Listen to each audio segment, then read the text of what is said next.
पुरानी स्कूटी पर army captain Anjana Rathore अपनी मां शांति देवी को लेकर घर के लिए जरूरी सामान लेने जा रही थी और उसकी बड़ी बहन कनिका राठौर इसी शहर की डिस्ट्रिक्ट मजिस्ट्रेट यानी डीएम थी।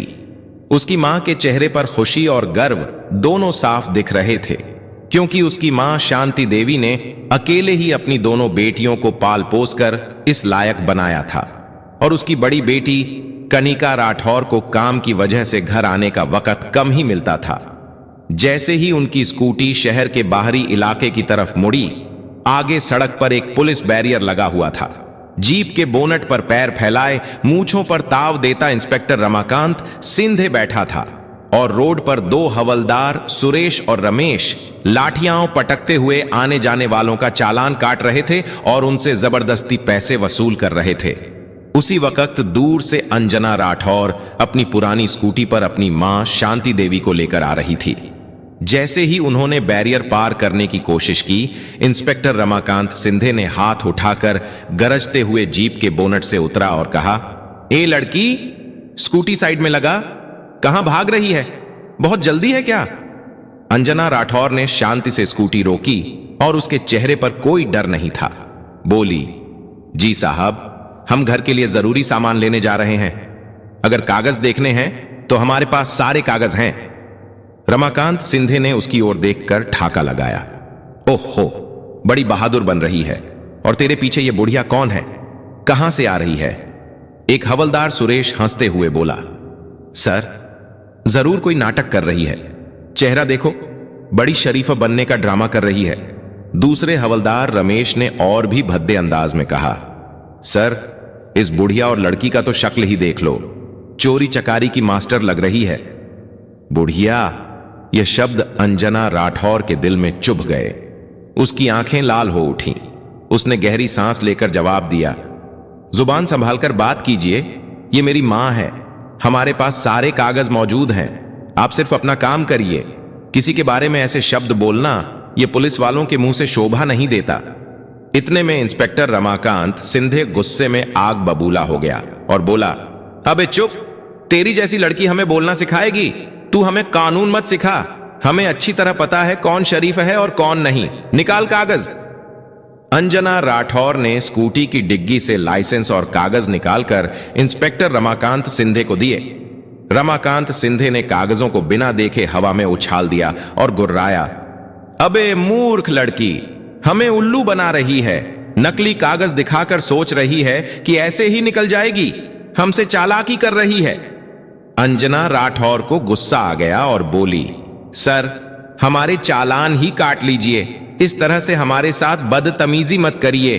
उसी वक्त से हमारा समय और दिमाग दोनों खराब किए हुए हैं। इससे अच्छा तो हमारा चालान ही काट लीजिए। हम चालान ही भर देंगे। इतना सुनते ही इंस्पेक्टर रमाकांत सिंधे आगे बढ़ा और बिना किसी झिझक के एक जोरदार थप्पड़ अंजना राठौर के चेहरे पर जड़ दिया। उसकी आवाज इतनी तेज थी कि पूरी सड़क पर सन्नाटा छा गया। अंजना राठौर का सिर झटक गया, आंखों में आंसू तैर गए। एक आर्मी ऑफिसर जिसने सीमा पर दुश्मनों की गोलियों का सामना किया था, आज अपने ही शहर में वर्दी पहने गुंडों के हाथों अपमानित हो रही थी। उसकी मां शांति देवी चीख पड़ी और आगे बढ़कर बोली, अरे मेरी बच्ची को क्यों मारा तुमने? अरे भगवान से तो डरो। रमाकांत सिंधे ने उन्हें धक्का देते हुए चिल्लाया, चुप बुढ़िया, ज्यादा बोलेगी तो तुझे भी ऐसे ही थप्पड़ मिल जाएगा। हवलदार सुरेश और रमेश दोनों शैतानी हंसी हंसते हुए बोले, हां, बड़ी तेज बन रही थी, देखो सारी तेजी निकल गई। अब अंजना राठौर का खून खौल उठा। उसका हाथ थप्पड़ का जवाब देने के लिए उठा, पर फिर वहीं रुक गया। वह जानती थी कि अगर उसने इन गुंडों पर हाथ उठाया तो मामला और बिगड़ जाएगा।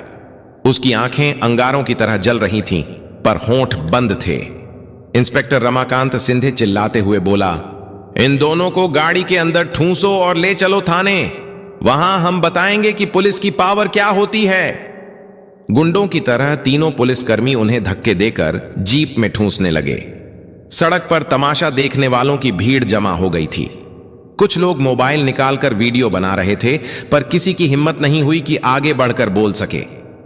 इसी भीड़ में एक नौजवान लड़का चुपचाप पूरी घटना रिकॉर्ड कर रहा था। उसे अंदाजा भी नहीं था कि उसका यह वीडियो आने वाले वक्त में पुलिस की गुंडागर्दी के खिलाफ तूफान खड़ा करने वाला है। जीप में अंजना राठौर अपनी मां को सीने से लगाए बैठी थी। शांति देवी रो रही थी और बेटी के चेहरे पर पड़े थप्पड़ के निशान देखकर सिसक रही थी। अंजना राठौर की आंखें आसमान की तरफ टिक गई। चेहरे पर खामोशी थी, लेकिन दिल में एक आग जल चुकी थी। वह जानती थी यह अपमान चुपचाप नहीं सहने वाली। थाने पहुंचते ही रमाकांत सिंधे मूंछों पर ताव देता हुआ गरजा, अबे हवालात में ठूंस दो इन दोनों को, सुबह तक सारी अकड़ निकाल देंगे, फिर देखेंगे इनकी औकात। हवलदार सुरेश और रमेश ने धक्के मारकर मां बेटी को एक बदबूदार कोठरी में बंद कर दिया। दरवाजा बंद होते ही कोठरी की दीवारों में उनकी सिसकियों की गूंज गूंजने लगी। लेकिन इन पुलिस वालों को इस बात का पता नहीं था कि बाहर एक ऐसा तूफान था जिसकी कानों में थोड़ी सी भी भनक लग गई तो उसके चपेट में थाने समेत इनकी पूरी जिंदगी को तबाह कर देने वाली थी। उसकी मां शांति देवी ने रोते हुए कहा, बिटिया, ये लोग हमें कहां बंद कर दिए, अब क्या होगा? अंजना राठौर ने अपनी मां को गले से लगा लिया। उसकी अपनी आंखों में भी आंसू थे, लेकिन आवाज में फौलाद जैसी मजबूती थी। मां, तुम चिंता मत करो, मैं हूं ना, बस थोड़ी देर की बात है, सब ठीक हो जाएगा। थाने में एक चाय वाला लड़का जो अक्सर डीएम ऑफिस भी चाय देने जाता था, उसने अंजना राठौर को पहचान लिया। वह कांप गया, अरे ये तो आर्मी वाली मैडम है, डीएम साहिबा की छोटी बहन। लेकिन इंस्पेक्टर के खौफ से वह कुछ बोल नहीं पाया और चुपचाप वहां से खिसक गया। थोड़ी देर बाद एक सब इंस्पेक्टर शराब के नशे में धुत होकर हवालात के पास आया। हाथ में बोतल लहराते हुए बोला, बे, कौन हो तुम दोनों? बड़ी वीआईपी बनी फिरती हो, बताती क्यों नहीं अपना असली नाम? अंजना राठौर ने उसकी तरफ नफरत से देखा, पर कुछ बोली नहीं। वह शराबी दरोगा भी कुछ और उल्टा सीधा बकता हुआ चला गया। धीरे धीरे रात गहराने लगी। हवालात के अंदर मच्छरों की भिनभिनाहट, सीलन की बदबू और घुटन बढ़ती जा रही थी। शांति देवी को अस्थमा की शिकायत थी। उस घुटन भरे माहौल में उनका दम घुटने लगा। वह जोर जोर से खांसने लगी। अंजना राठौर घबरा गई। उसने दरवाजा पीटना शुरू कर दिया। कोई है? दरवाजा खोलो, मेरी मां की तबीयत खराब हो रही है, प्लीज किसी डॉक्टर को बुलाए। उसने बार बार आवाज दी, लेकिन उसकी आवाज थाने के शोर में दब कर रह गई। बाहर से एक सिपाही की आवाज आई, अबे चुपचाप पड़ी रह, ड्रामा मत कर, सुबह से पहले कोई दरवाजा नहीं खुलेगा। पूरी रात अंजना राठौर अपनी मां का सिर गोद में रखे बैठी रही। वह अपनी मां की पीठ सहलाती रही, उन्हें हिम्मत देती रही। सुबह होते होते उसकी आंखें रोते और बेबसी से लाल हो चुकी थीं। अभी तक जिले के किसी भी बड़े अधिकारी को खबर नहीं थी कि एक आर्मी ऑफिसर और जिले की डीएम की मां एक अंधेरी कोठरी में कैद है। दूसरी तरफ जिला प्रशासन में हड़कंप मचना शुरू हो गया था। डीएम कनिका राठौर सुबह से अपनी मां और बहन को फोन कर रही थी, लेकिन दोनों का फोन बंद आ रहा था। उन्होंने अपने ड्राइवर को घर भेजा तो पता चला कि वे सुबह से ही बाहर निकली हैं और लौटी नहीं। कनिका राठौर का दिल किसी अनहोनी की आशंका से बैठने लगा। तभी सोशल मीडिया पर वह वीडियो किसी ने पोस्ट कर दिया। पुलिस की गुंडागर्दी, मां बेटी को सरेआम बीच रास्ते पर बदसलूकी की और जीप में डाला। वीडियो आग की तरह फैलने लगा। लोग पुलिस के खिलाफ गुस्से भरे कमेंट्स कर रहे थे। यही वीडियो व्हाट्सएप ग्रुप्स के जरिए घूमता हुआ डीएम कनिका राठौर के पीए के पास पहुंचा। उसने वीडियो देखा और उसके पैरों तले जमीन खिसक गई। उसने कांपते हाथों से डीएम मैडम के केबिन का दरवाजा खटखटाया। कनिका राठौर उस वक्त एक जरूरी मीटिंग में थी। उसने इशारे से पीए को रोकने को कहा, लेकिन पीए की आंखों में जो घबराहट थी उसे देखकर कनिका राठौर ने मीटिंग रोक दी और उसके पास वाले कमरे में गई और बोली, क्या बात है विकास, सब ठीक तो है? विकास ने लड़खड़ाती आवाज में कहा, मैडम एक वीडियो है। कनिका राठौर ने फोन हाथ में लिया और वीडियो प्ले किया। जैसे जैसे वीडियो आगे बढ़ा, कनिका राठौर के चेहरे का रंग बदलने लगा। उसकी शांत आंखों में पहले हैरानी, फिर गुस्सा और फिर एक भयानक तूफान उभर आया। जब उसने इंस्पेक्टर रमाकांत सिंधे को अपनी फौजी बहन अंजना राठौर के गाल पर थप्पड़ मारते देखा तो उसके हाथ कांपने लगे। फोन उसके हाथ से छूटते छूटते बचा। उसकी मां, उसकी प्यारी मां, जिसे उसने कभी ऊंची आवाज में बात तक नहीं की थी, सड़क पर गिड़गिड़ा रही थी। और उसकी छोटी बहन, उसकी लाडली अंजना राठौर, जो देश की शान थी, आज सड़क पर बेबस खड़ी थी। कणिका राठौर की आंखों में आंसू भर आए, लेकिन उसने फौरन खुद को संभाला। वह एक डीएम थी। उसे इस वक्त भावनाओं में बहने का कोई हक नहीं था। उसके अंदर की बेटी और बहन तड़प रही थी, लेकिन उसके अंदर का अफसर जाग चुका था। उसने अपने दांत भींचे, उसकी सांसें तेज हो गई थीं। उसने मीटिंग में मौजूद अफसरों से कहा, यह मीटिंग यहीं खत्म होती है, आप सब जा सकते हैं। सबके जाने के बाद उसने अपने पीए से कहा, विकास, पता लगाओ यह किस थाने का मामला है और मेरी मां और बहन इस वक्त कहां हैं। मुझे हर 1 मिनट की रिपोर्ट चाहिए। उसकी आवाज में जो ठंडक और गुस्सा था, उसे सुनकर पीए की रूह कांप गई। वह समझ गया था कि आज शहर में एक ऐसा तूफान आने वाला है जो कई लोगों की वर्दियां और कुर्सियां उड़ा कर ले जाएगा। कणिका राठौर कुर्सी पर बैठ गई और सोचने लगी, मेरी मां, जिसने हमें पालने के लिए अपनी पूरी जिंदगी लगा दी, और मेरी बहन, जो देश के लिए जान हथेली पर लेकर घूमती है, उनके साथ यह सुलूक। आज इस शहर की डीएम होने का असली मतलब मैं इन वर्दी वाले गुंडों को बताऊंगी। आज इंसाफ होगा, और ऐसा होगा कि उनकी आने वाली नस्लें भी याद रखेंगी। थाने के भीतर रात किसी भयानक सपने की तरह गुजरी थी। सुबह की पहली किरण जब हवालात की छोटी सी जाली से छनकर अंदर आई, तो वह अपने साथ कोई उम्मीद नहीं, बल्कि और ज्यादा बेबसी लेकर आई थी।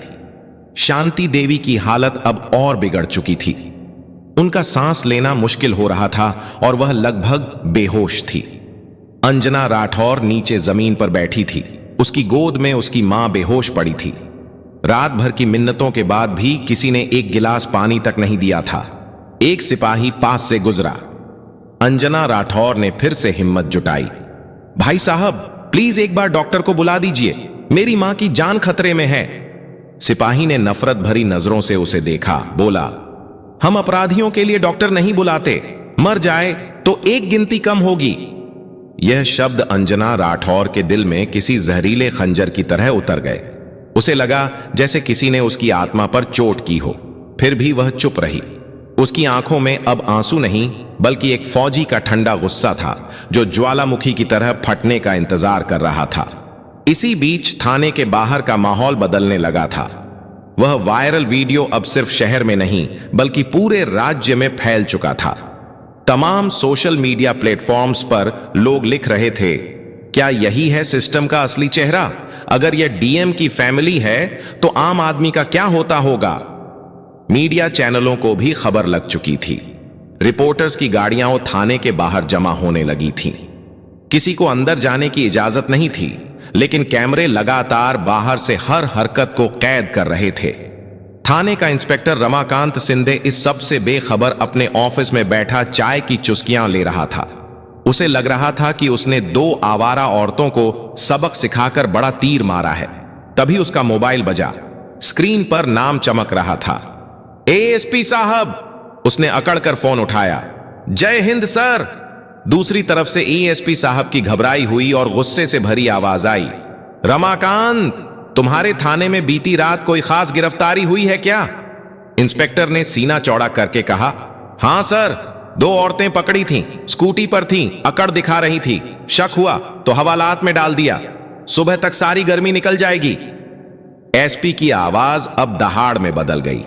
बर्बाद कर दिया तुमने। वह 2 औरतें कोई और नहीं, इस जिले की डीएम कणिका राठौर की मां और उनकी आर्मी ऑफिसर बहन है। और वह वीडियो पूरे देश में घूम रहा है। मुख्यमंत्री तक बात पहुंच गई है। तुमने डीएम की फैमिली को हवालात में डाला और उनके साथ बदतमीजी की, थप्पड़ मारा। किस अधिकार से? बेवकूफ। इंस्पेक्टर रमाकांत सिंधे के हाथ से फोन लगभग छूट गया। उसके चेहरे का रंग उड़ गया, जैसे किसी ने उसका सारा खून निचोड़ लिया हो। उसने लड़खड़ाती आवाज में कहा, सर, हमको नहीं पता था, उन्होंने बताया नहीं। सर, हमसे गलती हो गई, माफ कर दीजिए सर। एएसपी ने चीखते हुए कहा, तुम्हें अब जवाब मुख्यमंत्री और चीफ सेक्रेटरी को देना पड़ेगा। अभी इसी वक्त उन्हें बाहर निकालो, और अगर उन्हें कुछ हुआ तो मैं तुम्हें जिंदा जमीन में गाड़ दूंगा। फोन कट चुका था। इंस्पेक्टर रमाकांत सिंधे की दुनिया घूम गई थी। वह पागलों की तरह अपनी कुर्सी से उठा और हवालात की तरफ भागा। चाबी लाओ, जल्दी खोलो दरवाजा। सिपाही दौड़ा दौड़ा चाबी लेकर आया। दरवाजा खोला गया। अंदर का मंजर देखकर इंस्पेक्टर की आत्मा कांप गई। अंजना राठौर नीचे जमीन पर बैठी थी। उसकी गोद में उसकी मां बेहोश पड़ी थी। इंस्पेक्टर दौड़ते हुए अंदर गया और हाथ जोड़कर गिड़गिड़ाने लगा, मैडम मैडम, हमको माफ कर दीजिए, हमें सच में नहीं पता था कि आप कौन हैं, आपने बताया क्यों नहीं? अंजना राठौर ने कोई जवाब नहीं दिया। उसने बस अपनी मां की नब्ज टटोली। वह बहुत धीमी चल रही थी। उसने इंस्पेक्टर की तरफ ऐसी नजरों से देखा कि वह कांप गया। जल्दी एम्बुलेंस बुलाओ, उसकी आवाज में एक फौजी का हुक्म था। इंस्पेक्टर ने कांपते हाथों से मोबाइल निकालकर एम्बुलेंस को फोन किया। 5 मिनट के अंदर एम्बुलेंस थाने पहुंच गई। शांति देवी को स्ट्रेचर पर लिटाया गया। अंजना राठौर भी उनके साथ एम्बुलेंस में बैठ गई। जैसे ही वह लोग थाने से बाहर निकले, मीडिया ने उन्हें घेर लिया। कैमरों की फ्लैशर लाइट और सवालों की बौछार शुरू हो गई। मैडम, क्या यह सच है कि आपको पुलिस ने मारा और रात भर हवालात में रखा? क्या आप जानबूझकर अपनी पहचान छिपा रही थीं? क्या आप दोषियों के खिलाफ एक्शन लेंगी? अंजना राठौर ने किसी सवाल का जवाब नहीं दिया। उसकी नजरें सिर्फ अपनी मां पर थीं। उसने बस इतना कहा, पहले इन्हें अस्पताल ले चलिए, बाकी बातें बाद में। अस्पताल पहुंचते पहुंचते शांति देवी की हालत और नाजुक हो गई। उन्हें सीधे आईसीयू में भर्ती किया गया। डॉक्टर ने बताया कि उन्हें घुटन और मानसिक आघात की वजह से सीवियर अस्थमा अटैक आया है। उनकी उम्र को देखते हुए स्थिति चिंताजनक है। यह सुनकर अब तक पत्थर बनी हुई अंजना राठौर टूट गई। वह अस्पताल के कॉरिडोर में एक बेंच पर बैठकर अपने आंसू रोकने की नाकाम कोशिश कर रही थी। तभी वहां डीएम कनिका राठौर पहुंची। उसने अपनी बहन को इस हालत में देखा तो दौड़कर उसे गले से लगा लिया। दोनों बहनें एक दूसरे से लिपट कर रो पड़ी। दी, ये सब कैसे हुआ? तूने मुझे फोन क्यों नहीं किया? कनिका राठौर ने सिसकते हुए पूछा। अंजना राठौर ने रोते हुए कहा, दीदी, उन्होंने हमारा फोन छीन लिया था। और मां, दीदी, मां को कुछ हो गया तो मैं खुद को कभी माफ नहीं कर पाऊंगी। कनिका राठौर ने अपनी बहन के आंसू पोंछे। कुछ नहीं होगा मां को, और जिन्होंने यह किया है उन्हें भी अब कुछ नहीं होगा, क्योंकि उनकी जिंदगी की सबसे बड़ी सजा अब शुरू होने वाली है। कुछ देर बाद एएसपी, डीआईजी और जिले के तमाम बड़े अफसर अस्पताल पहुंचे। एसपी ने आगे बढ़कर हाथ जोड़े। मैडम, हम बहुत शर्मिंदा हैं। आपकी पहचान न जान पाना हमारी बहुत बड़ी भूल थी। हमने इंस्पेक्टर, दरोगा और दोनों हवलदारों को तुरंत सस्पेंड कर दिया है। एफआईआर भी दर्ज कर ली गई है। कनिका राठौर ने उनकी तरफ घूमकर देखा। उसकी आंखों में आंसू नहीं बल्कि लावा दहक रहा था। ऐसा एसपी साहब, यह भूल नहीं, गुनाह है। और पहचान जानकर इज्जत देना अगर आपके सिस्टम की आदत है तो यह सिस्टम नहीं, गुलामी है।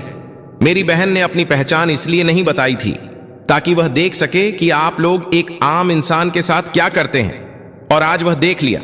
मारपीट, गलत व्यवहार, अपमान और मौत के मुंह में धकेलना।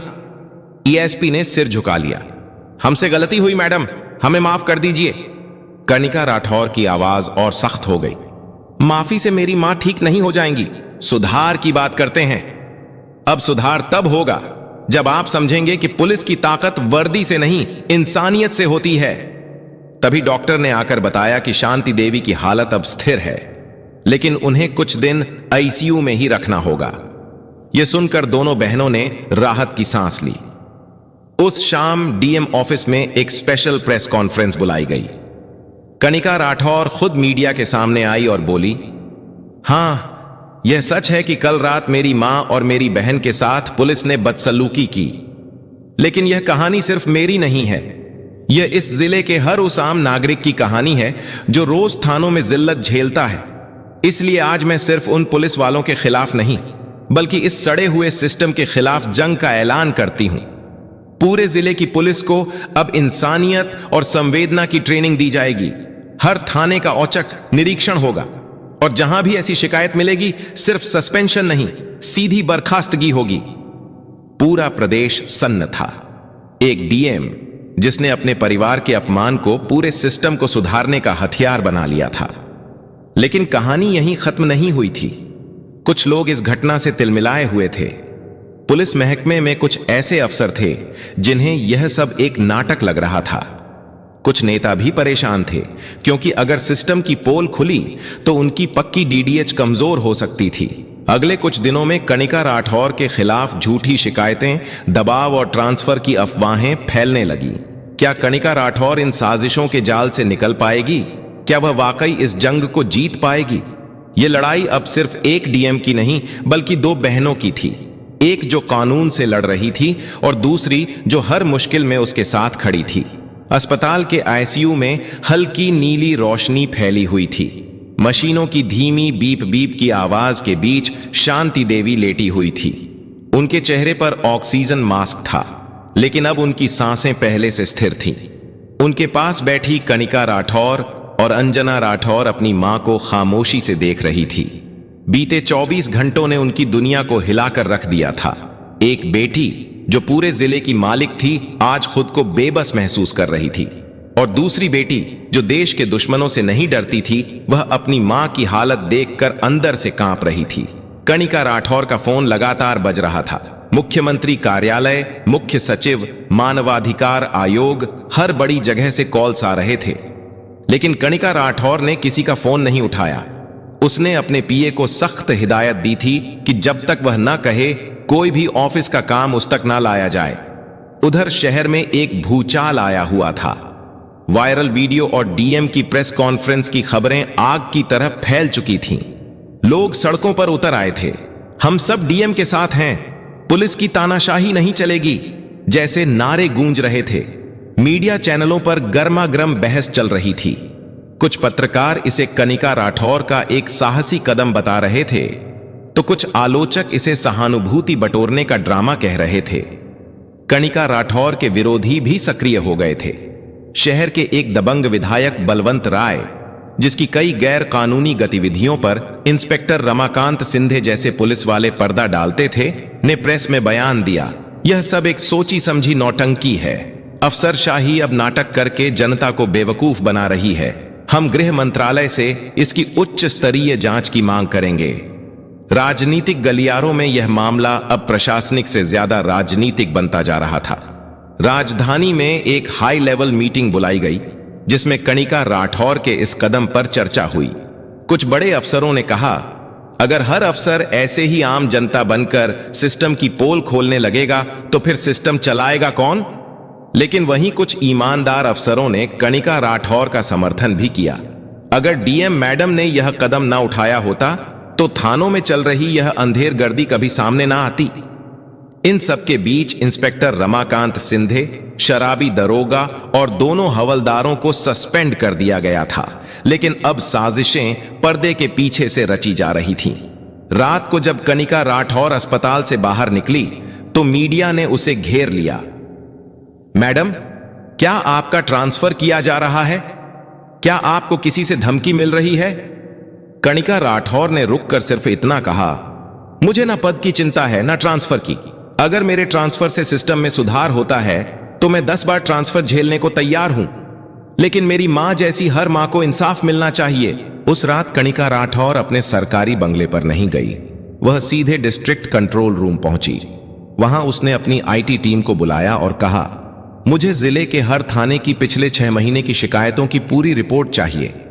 कितनी एफआईआर दर्ज नहीं हुई, कितने मामलों में शिकायत करने वाले को ही डराया धमकाया गया, किस थाने से सबसे ज्यादा मानवाधिकार उल्लंघन की शिकायतें आई हैं। मुझे हर एक डिटेल चाहिए अभी। पूरी टीम काम पर लग गई। सैकड़ों फाइलें और कंप्यूटर डाटा खंगाला जाने लगा। कनिका राठौर ने रात भर खुद बैठकर एक एक रिपोर्ट को पढ़ा। सुबह तक उसकी आंखों के सामने एक खौफनाक तस्वीर थी। उसने 12 ऐसे थाने छांटे जहां पुलिस उत्पीड़न और भ्रष्टाचार के मामले सबसे ज्यादा थे। अगली सुबह 9 बजे जिले के सभी थाना इंचार्जों की एक इमरजेंसी वीडियो कॉन्फ्रेंसिंग मीटिंग बुलाई गई।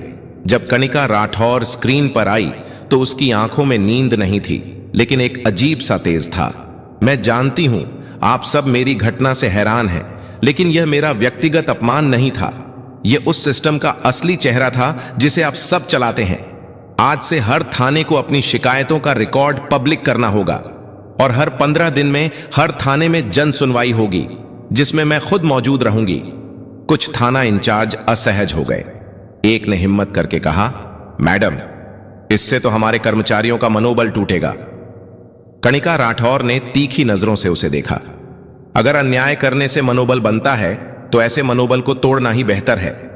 उसने एक और निर्देश जारी किया, हर थाने के सीसीटीवी कैमरों की लाइव फीड अब से सीधे डीएम ऑफिस और एएसपी ऑफिस से जोड़ी जाएगी। कोई भी शिकायतकर्ता थाने में कब आया और कब गया, इसका टाइम रिकॉर्ड होगा। अगर किसी भी व्यक्ति को बिना ठोस कारण के 1 घंटे से ज्यादा थाने में बिठाया गया तो संबंधित अफसर पर सीधी कार्रवाई होगी। यह एक प्रशासनिक क्रांति की शुरुआत थी। पूरे राज्य में इसकी गूंज सुनाई देने लगी। लेकिन जैसा होता है, सुधार के रास्ते कभी आसान नहीं होते। राजधानी से एक आदेश आया, डीएम कणिका राठौर का तत्काल प्रभाव से ट्रांसफर किया जाता है। कारण बताया गया, डीएम की व्यक्तिगत गतिविधियों ने प्रशासन की छवि को नुकसान पहुंचाया है। यह खबर जैसे ही बाहर आई, जिले में हंगामा मच गया। लोग सड़कों पर उतर आए। व्यापारी, शिक्षक, छात्र, किसान, हर कोई कणिका राठौर के समर्थन में खड़ा हो गया। ट्रांसफर नहीं, सम्मान दो के नारे गूंजने लगे। सोशल मीडिया पर हैशटैग डाली डीएम का डैम ट्रेंड करने लगा। इसी बीच अस्पताल से खबर आई कि शांति देवी की तबीयत में सुधार है और उन्हें होश आ गया है। कणिका राठौर और अंजना राठौर तुरंत मां के पास पहुंची। शांति देवी ने कमजोर आवाज में कहा, बिटिया, मुझे तो लगा था तुम लोग डर जाओगे, लेकिन तुम तो इन सब से लड़ गई। कणिका राठौर ने मां का हाथ थाम लिया। मां, यह लड़ाई सिर्फ हमारी नहीं है, यह देश की हर मां और बेटी की है। अब सवाल यह था कि क्या जनता का यह समर्थन सरकार के फैसले को बदल पाएगा, या कणिका राठौर को इस जंग की कीमत अपना पद खोकर चुकानी पड़ेगी। सुबह के 8 बज चुके थे। अस्पताल के कमरे में शांति देवी अब पहले से बेहतर महसूस कर रही थी। उनके सामने टेबल पर रखे अखबारों की सुर्खियों में उनकी बेटियों की ही कहानी थी।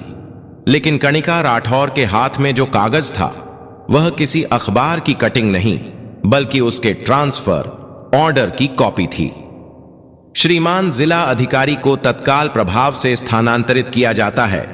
नीचे मुख्यमंत्री कार्यालय की मोहर थी। कणिका राठौर ने उस कागज को देखा। उसके चेहरे पर ना उदासी थी, ना गुस्सा। वह जानती थी कि सत्ता को आईना दिखाने की एक कीमत होती है, लेकिन जो कीमत उसकी मां और बहन ने चुकाई थी, उसके आगे यह ट्रांसफर ऑर्डर कुछ भी नहीं था। तभी उसका फोन बजा। कॉल मुख्यमंत्री के सचिवालय से था। मैडम, आपको राजधानी बुलाया गया है। मुख्यमंत्री जी आपसे खुद बात करना चाहते हैं। कणिका राठौर ने सहजता से जवाब दिया, मैं अस्पताल से सीधा निकल रही हूं, दोपहर तक पहुंच जाऊंगी। शांति देवी ने सब सुन लिया था।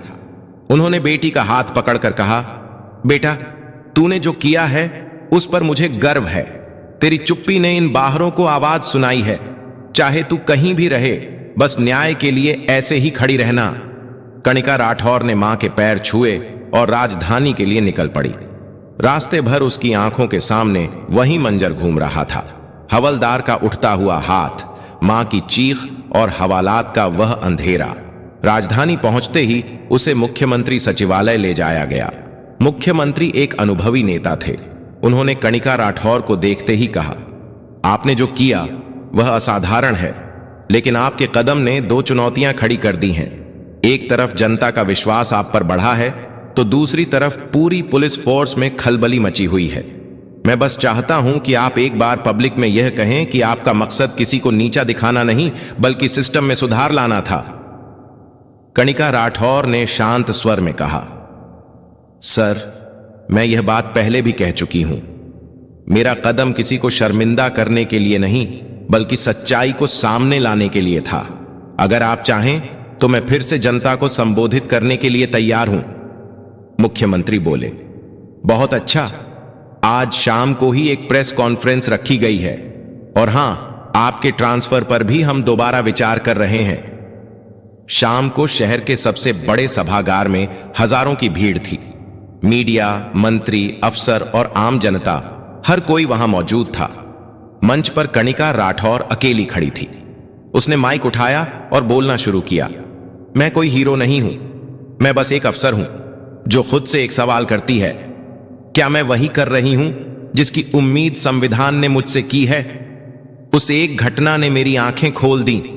मैं मानती हूं कि पुलिस हमारे समाज की रीढ़ है, लेकिन जब रीढ़ में ही भ्रष्टाचार, अहंकार और हिंसा का कीड़ा लग जाए तो पूरा समाज अपाहिज हो जाता है। मेरा मकसद किसी को बदनाम करना नहीं, बल्कि सुधार लाना था। आज मैं आप सबसे वादा करती हूं, चाहे मुझे देश के किसी भी कोने में भेज दिया जाए, मेरी लड़ाई हमेशा न्याय के लिए होगी। मैं पद के लिए नहीं, अपने उसूलों के लिए खड़ी हूं। तालियों की गड़गड़ाहट से पूरा हॉल गूंज उठा। मंच से उतरने के बाद मुख्यमंत्री खुद मंच पर आए और घोषणा की, हम डीएम साहिबा का ट्रांसफर रद्द करते हैं और साथ ही पूरे राज्य में मानव सम्मान प्रणाली अभियान की शुरुआत करते हैं, जिसके तहत हर थाने में मानवीय व्यवहार को अनिवार्य किया जाएगा। और इस अभियान की प्रमुख होंगी खुद डीएम कनिका राठौर। भीड़ में से एक नौजवान चिल्लाया, अब सिस्टम बदलेगा। उस रात जब कनिका राठौर और अंजना राठौर अपनी मां के पास अस्पताल लौटी तो शांति देवी की आंखों में गर्व के आंसू थे। उन्होंने अपनी दोनों बेटियों का हाथ थामा और कहा, एक देश की रक्षा करती है और दूसरी जिले को संभालती है, और जब दोनों साथ खड़ी हो जाती हैं तो अन्याय की कोई औकात नहीं रहती। अगले दिन से कनिका राठौर ने अपने मिशन की शुरुआत कर दी। वह बिना किसी तामझाम के थानों का दौरा करने लगी। 1 महीने के भीतर जिले की तस्वीर बदलने लगी थी। थानों में अब डर नहीं, बल्कि सम्मान का माहौल था। सिपाही लोगों से मुस्कुराकर बात करने लगे थे, और शांति देवी, जो कभी एक हवालात में बेहोश पड़ी थी, आज गर्व से सबको बताती थी कि उनकी बेटियां सिर्फ अफसर नहीं, बल्कि इंसाफ की वह मशाल है जो अंधेरे को चीरना जानती है। कहानी यहां खत्म होती है, लेकिन एक मजबूत सीख के साथ। अगर आप सच्चाई के रास्ते पर अकेले भी खड़े हैं तो याद रखिए, आपकी एक चिंगारी पूरी व्यवस्था में लगी आग को बुझाने की ताकत रखती है। जीत हमेशा सच की होती है। अगर आपको यह कहानी पसंद आई हो तो इसे लाइक करें और ज्यादा से ज्यादा लोगों तक शेयर करें। कमेंट करके बताएं कि आपको कनिका राठौर और अंजना राठौर का कौन सा कदम सबसे अच्छा लगा, और हमारे चैनल को सब्सक्राइब करना ना भूलें, क्योंकि हम आपके लिए ऐसी ही प्रेरणादायक कहानियां लाते रहेंगे। तो दोस्तों, यह कहानी केवल मनोरंजन और शिक्षा के उद्देश्य से बनाई गई है। इसमें दिखाए गए सभी पात्र, घटनाएं और संवाद काल्पनिक हैं। किसी भी वास्तविक व्यक्ति, संस्था या घटना से इनका कोई संबंध नहीं है। कृपया इसे केवल कहानी के रूप में देखें और इसका आनंद लें। हम किसी की भावनाओं को ठेस पहुंचाना नहीं चाहते। धन्यवाद।